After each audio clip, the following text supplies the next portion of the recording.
Hi, how are you? I love the visor. I love it. I love that. But great to see you.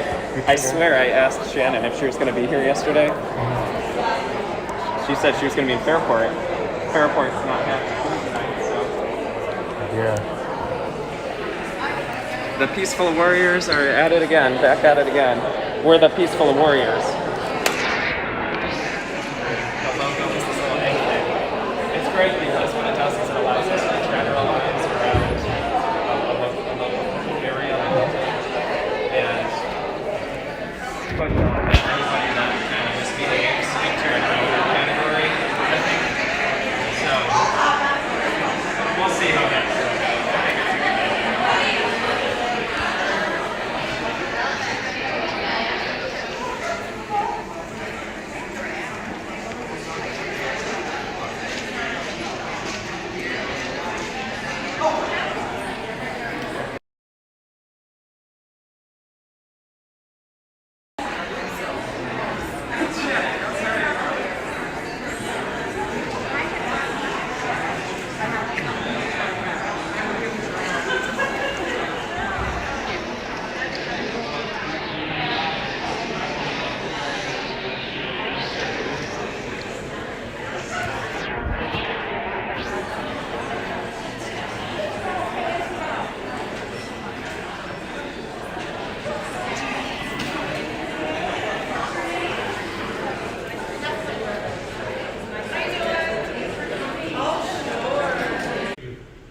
Please rise for the pledge of allegiance. Get a good picture here. I pledge allegiance to the flag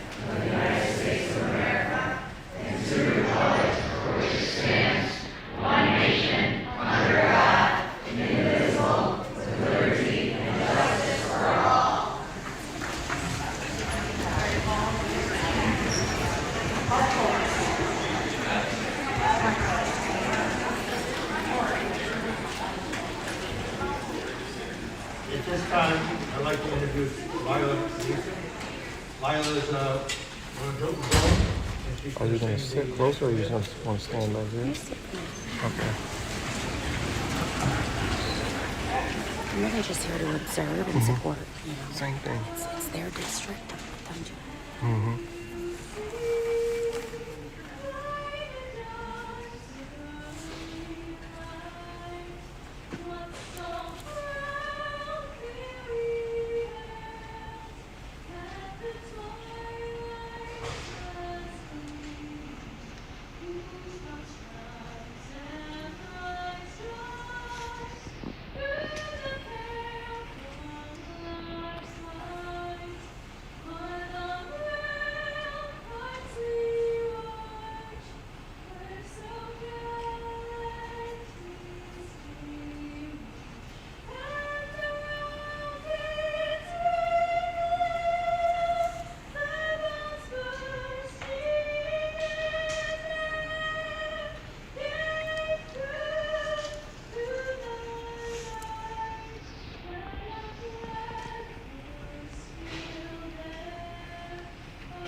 When they speak, when they go down to get a better done.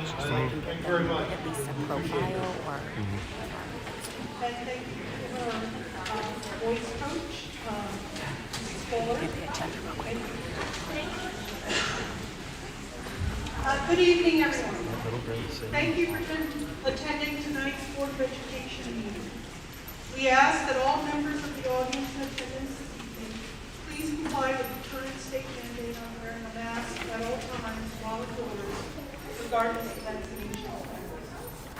The mandate extends to any function that occurs indoors within the school setting, including board meetings.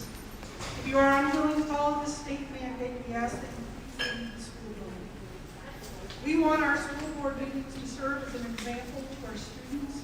that members of our school board and members of our community can deal with controversial issues in a civil manner and respect for any divergent views that others possess. In the event the meeting becomes unruly or in the progress on the erosion recovery plan. Once again, I'd like to start out by congratulating Suzanne. There'll be a semifinal game on Saturday, and I feel confident that we'll be playing the championship on Sunday morning. I also want to recognize the girls volleyball team. They ran into a buzzsaw with Victor, but they had a very strong season. I'd like to congratulate the coaching staff, the families, the athletes. This past week, we did have a culturally responsive framework meeting with our district improvement team. We continue to work with the state mandated expectations with equity across the district. Our cheerleading, swimming, and dive teams finished up competition. They made the district extremely proud. Linda Donovan, who is a recent retiree of the district, was an outstanding teaching assistant for the district for 20 years. She also served as the president for the Union for the School-Related Personnel, and she was recognized by Senator Cooney with a proclamation for her commitment and leadership to the students of the district. So congratulations to Linda Donovan. The Crimson Cadets marching band had a very strong performance at the state competition. That took place at the Carrier Dome, so bravo to them and their hard work. You can often hear and see them practicing outside the high school. So congratulations to that group. Also want to thank our ELL students and teachers for making their presentation available to the Board of Education recently this week. There was a video of the presentation as well for folks who couldn't attend, and that will be shared on YouTube and out to our community as well. And this week is National Psychology Week, so we want to recognize our school psychologists across the district for all they're doing with our students. So that's the report I have for the board this evening. Any questions? Thank you very much. Thank you, Dr. Dr. Surek, Assistant Superintendent of Instruction. I want to highlight a couple of things that we've had experience, things that we've been working on. So the first thing is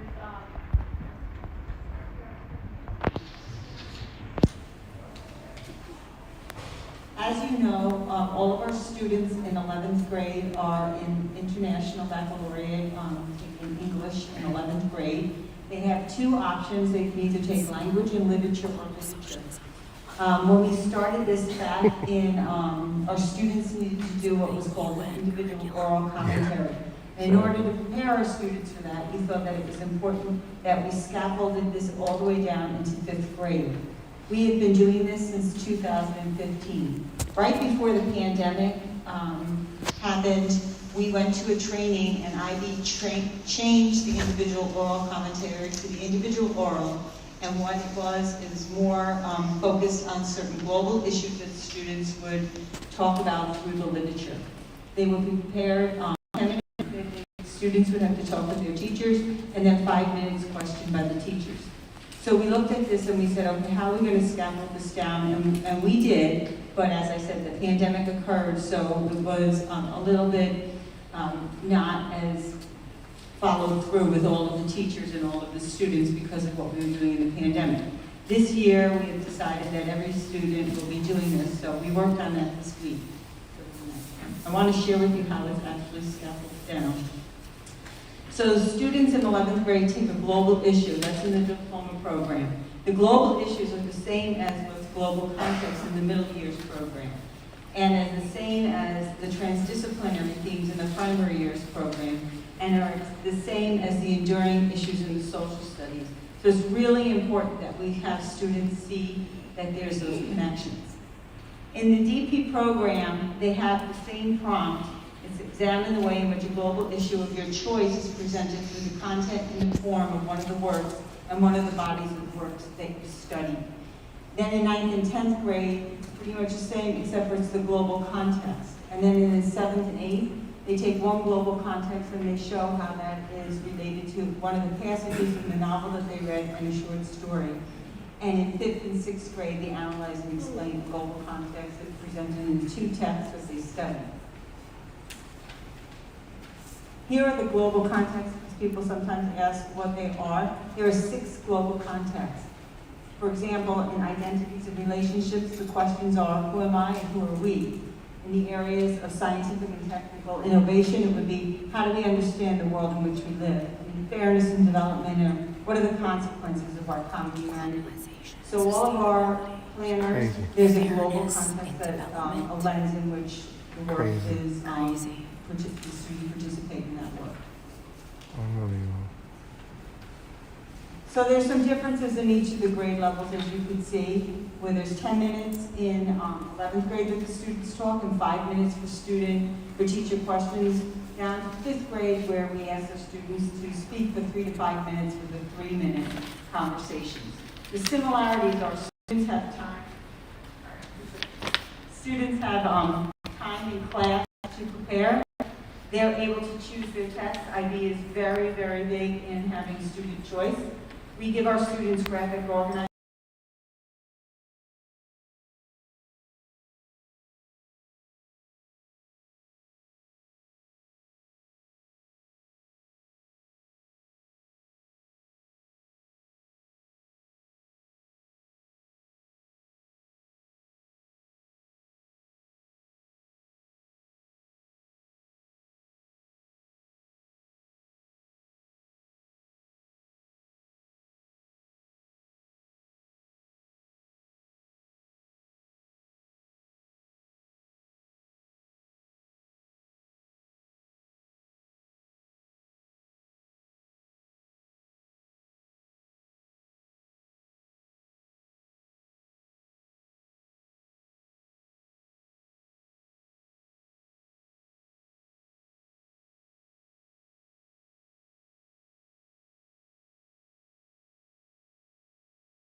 In the school.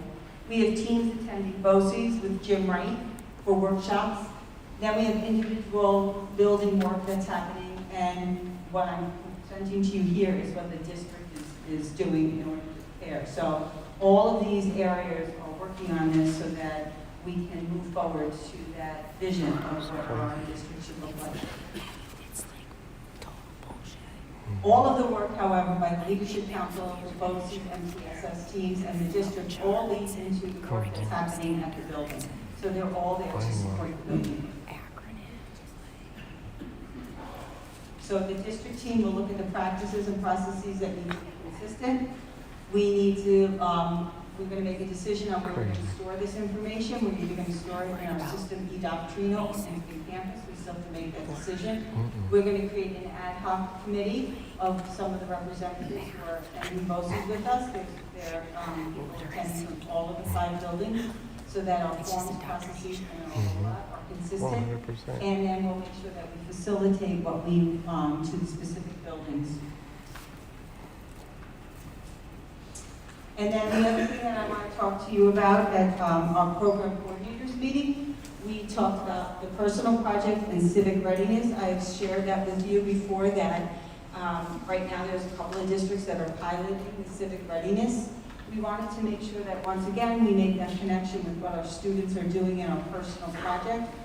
In country, we're one of the highest students participate in the personal project, and we're really very proud of that. All of our students are given that opportunity in 10th grade. So the personal project is really a unique opportunity for students to investigate something that they're interested in. You don't have to connect it to civic readiness, but if they wanted to, they could. There are 10 advising sessions between September and March, and then students outside of school use about 20 hours, and then the students present their projects. And the seal of civic readiness, which is part of the civic readiness, only one part of the seal, is the service learning project, minimum of 25 hours. So when we look at those two things, we felt for some of our students, we connect to those two things for our students. Oh, yeah. Exactly. And then when you look at personal projects, some of your children have gone and actually done this. There's a planning stage, and they apply the skill, and then they reflect. So it's really a very in-depth process for our students. In the social studies framework, there is the civics and citizenship part of this, the social studies framework. So this civic readiness is aligned also to the social studies framework, standard 5. Yes. And here's just the 4 tenets of the state of civic readiness, civic Does that learning, include arresting civil rights, parents and civic at school engagement. board meetings? When they say So things the you don't proposed like. seal, and there is a proposal right now because whoever is piloting it is going to come back and give some information. What, these are the 5 different areas, and what I'm focusing on right here is it can be used as a standalone seal, and they can earn points. They have to earn a certain amount of points, and the state is still working that out. And here's an example. This is what they have right now, but this could change. So the service learning project of 25 hours could be connected to the personal project, and that could help the students earn the points in the civic participation that they would need. Unbelievable. The other thing that I just have for you is also our 6th grade social studies teacher. We're also working with Mary Jo Pearson to make sure that we're fine-tuning our alignment of the 6th grade social studies curriculum with our frameworks. Also, our Model UN was this Friday and Saturday. It was really amazing to go to, and I know that the students and the teachers were very appreciative of you going and seeing their really hard work. So thank you. I want to thank you on behalf of them. Also, I received some information about our logo. We have been working very hard. The high school administrative team over the years have been working really hard to make sure that our attendance was, we really wanted to make sure that the students were attending, and our attendance is actually the highest in BOCES too. So I'm really proud of that. I think it's like 98%. That's a great program for our students.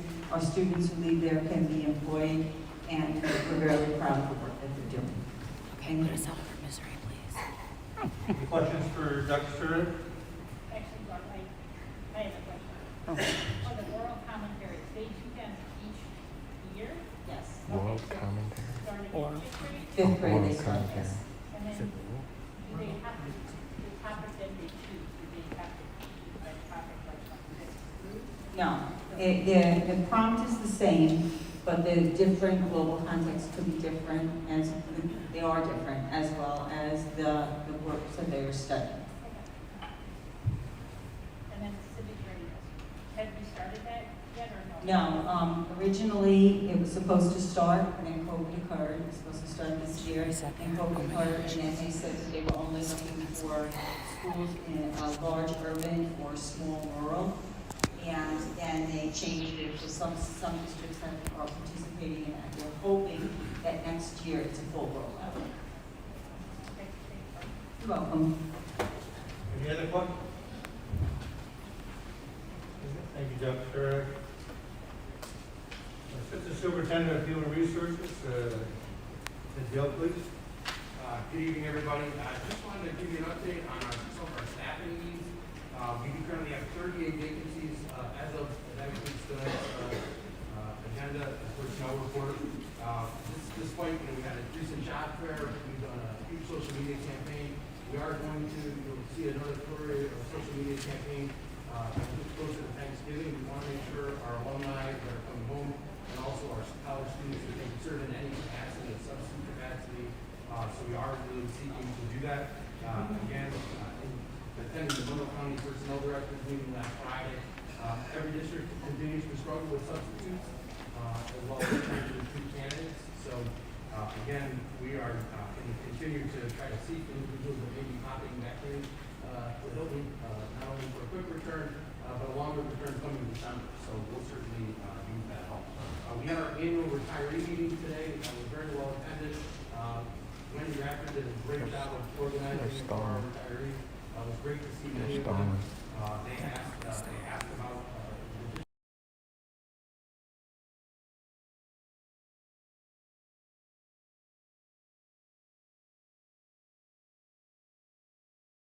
great job to our staff. It was a mandate from New York State. And also student testing. We want They to do this in get our every student meeting. It's testing mind-blowing. as quickly as possible. The county has given us many PCR machines now. That's great.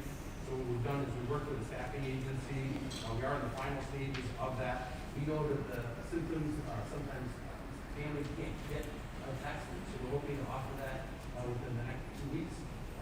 Families who need to get a test to be able to get their child back to school for a symptom like here. We know that they could be able to come here. They get a test on Monday, Wednesday, or Fridays, and that would get our students quicker back to class. So we're pleased with the progress with that. I'll be working with Liz Gordon on Friday to try to wrap that up and finalize that process. And I'll certainly have another update for you. Also, before we get to the personnel report, I just want to acknowledge after a lengthy process, a rigorous process, and you'll see our Director of Transportation, Max Schultz. He is also here in the audience. I want to acknowledge and thank him for coming out tonight. It'll be a great addition, and look forward to having him join the TAC team. Welcome. Any questions for Mr. Gill? Thank you, sir. Okay, next we're going to have the Assistant Superintendent of Business. And guys. Thank you. So we're officially kicking off our budget season, so I'll be doing that presentation a little later. This is the budget overview. But today I have a couple updates regarding our capital project. So the $32.25 million capital project is coming to an end. We finished under budget, so we are moving forward with phase 3. It'll entail about $3 million worth of additional work. That has been submitted to S&D Facilities Plan. They had some comments that they kicked back for architect. We responded to those, so they are set from a compliance standpoint. We're now just waiting for the project manager to sign off on that so we can move forward.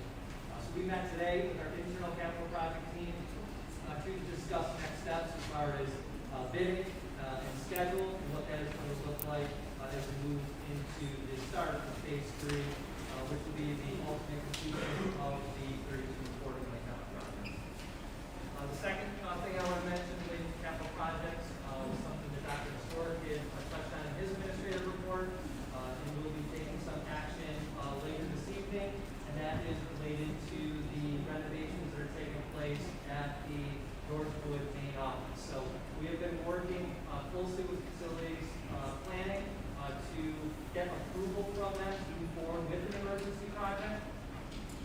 We have learned that the Office of Peer State Education Department Facility Planning is meeting with the Office of the State Comptroller.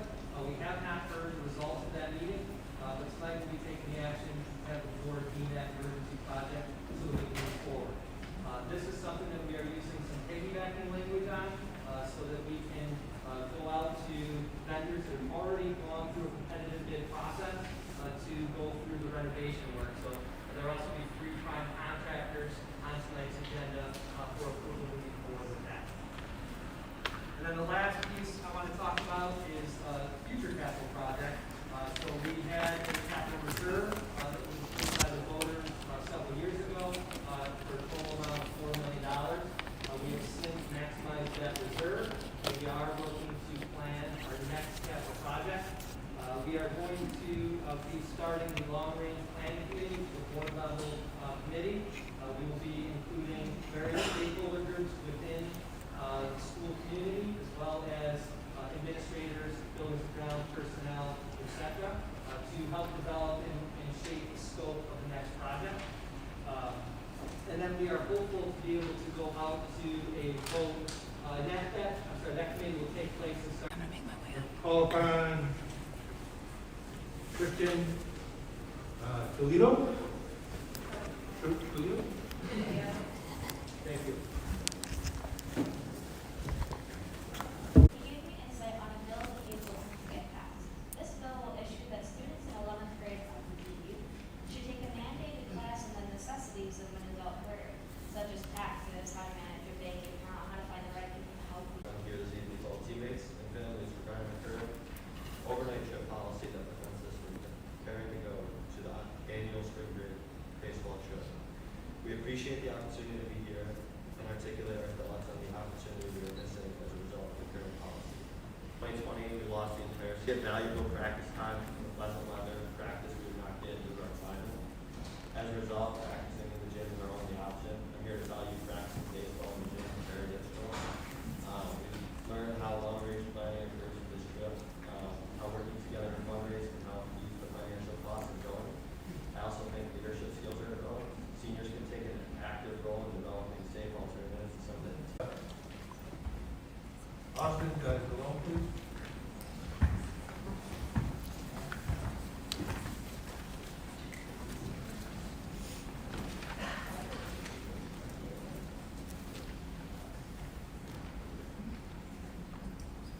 Hello, and thank you for letting me speak tonight. I stand here before you as a board to again address the ongoing subject of masking in our public schools, but not in a way to my care, as I've said many times before, because I care for students and their concerns about masking. I make this speech tonight still with the knowledge that you as a board can't make changes because of funding being threatened by the state, school board members being threatened with removal, and superintendent's license process. Say this is a people and student issue. We hope you take this request seriously. I would like to leave you all with a quote from Nelson Mandela that I really think personifies this issue. And it reads, "It always seems impossible until it's done." With that quote in mind, I hope that you all have a goal to make this request possible by the end of the school. Thank you.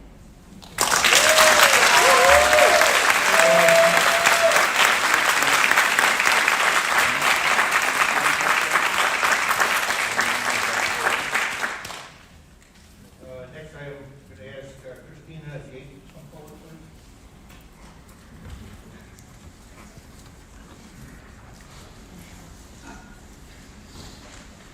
Mandate. Put it on the lanyard around your kid's neck.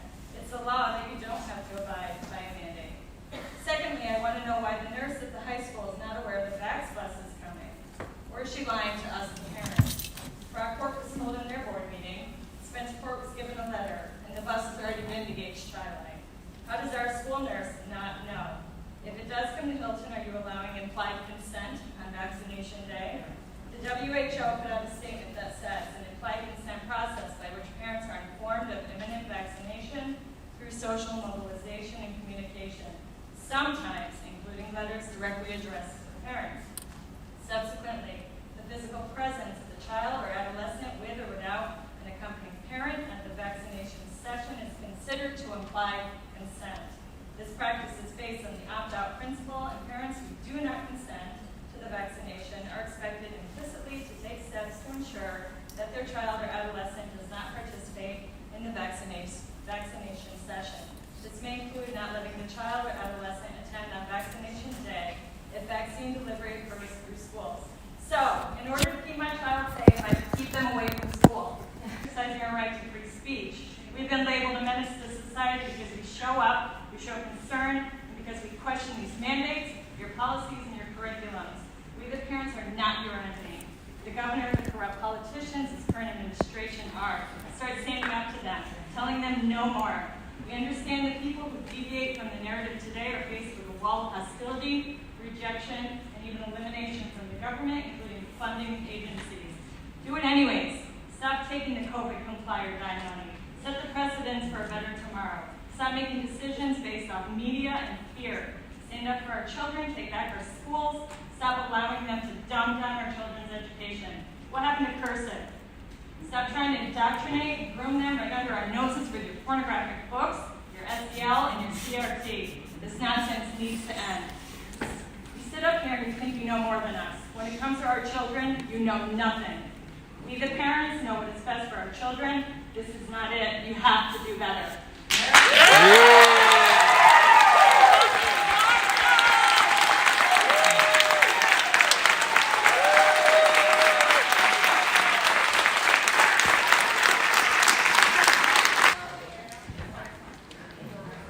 Mic drop. Well said.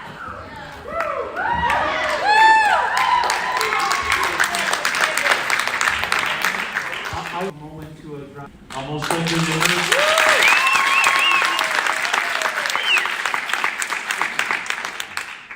most likely the nurse was unable to answer that question because they haven't been giving any information about vaccinations held in the school.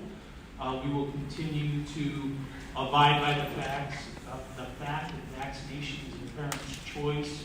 And if a parent chooses to have their child vaccinated, they'll make an appointment with their pediatrician or attend one of the vaccination sites in Monroe County. So I just wanted to assure you that we will not be administering any vaccinations here in the school. Thank you.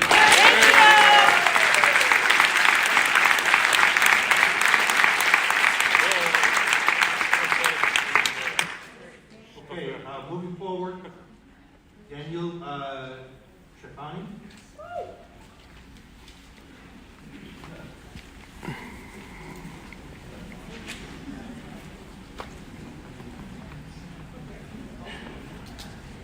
Hello, everyone. Last time I was here, there was 12 people, so this is daunting. All right.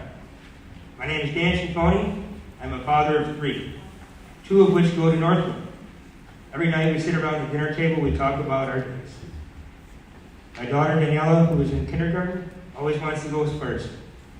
She tells us what she has learned that day, her timeline of events, and what her favorite part of the day was. Her favorite part of the day is always recess or lunch. Makes sense. She's 5 and loves to socialize with other kids. But that is not why. First time I heard the answer, it absolutely crushed me. Recess and lunch are her favorite because that is when she gets a mask break. What are we doing to these kids? The mental damage we are causing them is far greater than the risk they have of getting COVID. And don't think for a second that warrants vaccines for children. This vaccine is the largest hypocrisy in America today. Informed consent turns into forced injections with coercion and threats of loss and ability to provide for one's family. The current hospitalization rate for unvaccinated is 0.89%.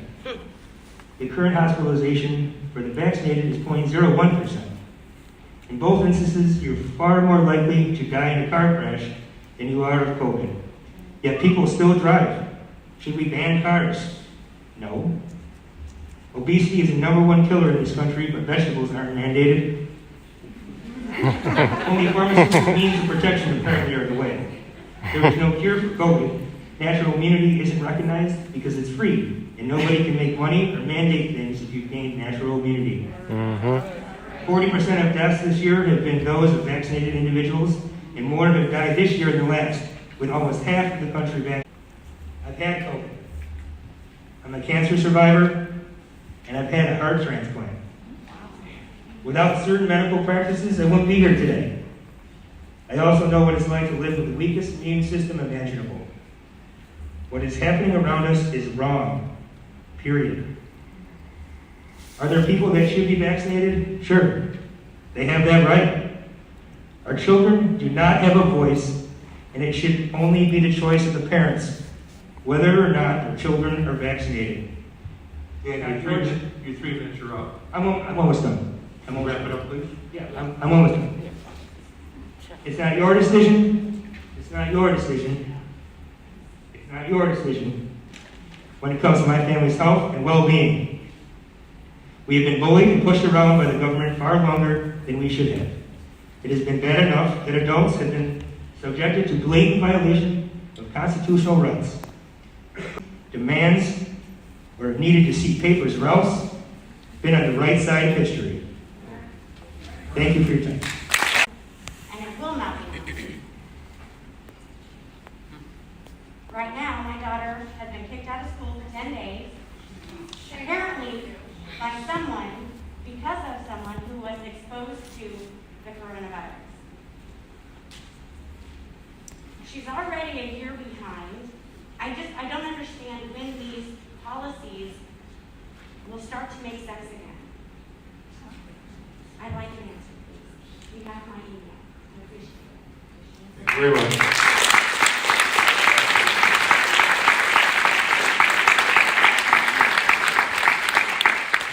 William Nowicki. Why don't you answer that right now?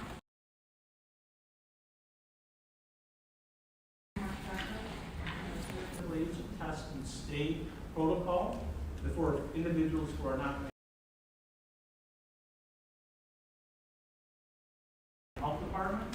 So if a student does not test positive, but is picked up in a close contact quarantine, we'll see in detail on that person's situation. That you sign up to speak, you're supposed to sign up to, let me finish please, thank you. So, okay, I want to explain things. Thank you. Next speaker, please. My name is Ellen, and I'm a middle school student. I've always loved school. I had the choice during COVID to homeschooling, but I chose to be at Quest because I love it. I'm worried that the teacher with the megaphone will come back out. I'm worried I will be yelled at in front of the class if I need to breathe for a quick minute. I don't mind wearing a mask at all, but it feels like they are more important than the students. My mom and I tried to talk to an administrator, but I still don't get the mask breaks, and still get yelled at for lowering my mask below my nose to breathe. I don't even want to go to school anymore, and I'm planning to start homeschooling. I just want to feel like I'm treated with respect, given mask breaks, and I'm in a school I can learn.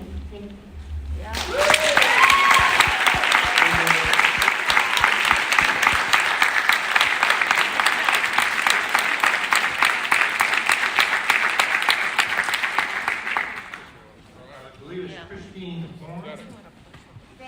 Make sure that our kids are not coerced or vaccinated against our wishes. The WHO, There's one thing that you're better at, though, and that's pandering to illogical woke ideology.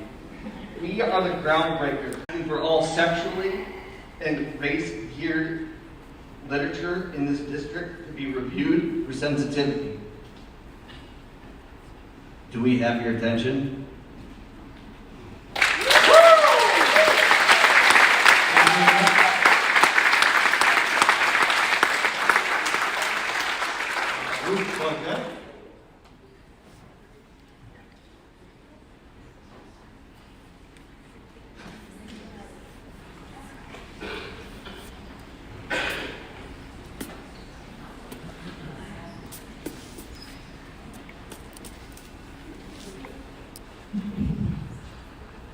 My name is Ruth Logic. My husband and I own and manage Logic Family Farm. We want a pumpkin farm on Harvest Center Road. Developing the farm. Developing the farm as retirees. Their farm is our gift back to a community that we both love. I have a long list to my credit of CareNet and name-tag jobs. All things that kept me firmly in the midst of the regular shows, which I think are the folks that we have here with us tonight. All of them in this community. I am a multi-published, award-winning, inspirational author at the University of Rochester. I love education. I believe in education. But I'm here tonight because I have a growing concern for how our education in our schools is being managed. And while the board might not be responsible for some of these concerns, you are the pipeline, the conduit, by which parents, grandparents, and taxpayers make their concerns known. It's something that comes along with your job. Meeting minutes. Meeting minutes on the website have not been accessible these past 2 months. You have gone to a system of using boarddocs.com recently. It used to be that meeting minutes were one click on the main Board of Education website. That is no longer the case. This should be rectified so that people who are interested, who can't get to meetings, can quickly go and see what has gone on, because this is a public policy. That night, I saw your video that you posted. Channel 10, I believe it was, posted a link. You did not look comfortable. I can't even imagine what you were all thinking at that time, because I could tell from the faces, your expressions, that this was not a good situation for you, and it certainly was not a good situation for the people that were waiting in the auditorium. I think that it was not a good decision to pull the meeting and go back there. I think it was a decision that made you look less courageous than you are. And I think it was a decision that made you look disenfranchised from the community. And I would urge all of us to not make those kinds of decisions again unless it is an absolute need, because we are our community. We do this together. We're in it together. The mask mandate, it's not your fault. States set rules, we're expected to abide by them. And unfortunately, my research does not show currently that anybody at the local, at the university, or at the federal level is doing in-depth research to see what kind of an effect this has on children. I can tell you from being involved with children for the last 25 years that the effect is not good. And I think you have seen that tonight. With that in mind, I just want to say a couple of short things. Last year, with the 3-day-a-week remote learning, I became the ad hoc instructor for 2 wonderful 5th graders for the Quest.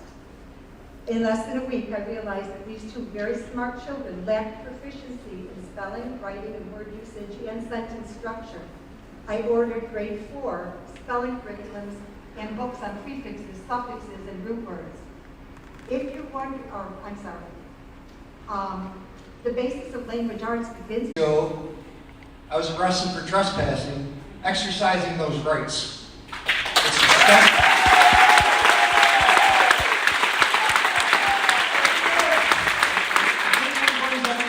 Wear my mask. That's not what happened. I came in, I sat down, didn't say a word. You guys weren't even out here yet. Your head of security came up to me with his chest puffed out, ordering me to put on a mask. I peacefully declined. All right, peacefully. There is no reason for the police to be called. There is no reason for you guys not to come out here and take our comments. It's disgusting. You should all be ashamed of yourselves. You're going to be Yep. Take it easy. I think I'm out of here too. Before we go into presentation,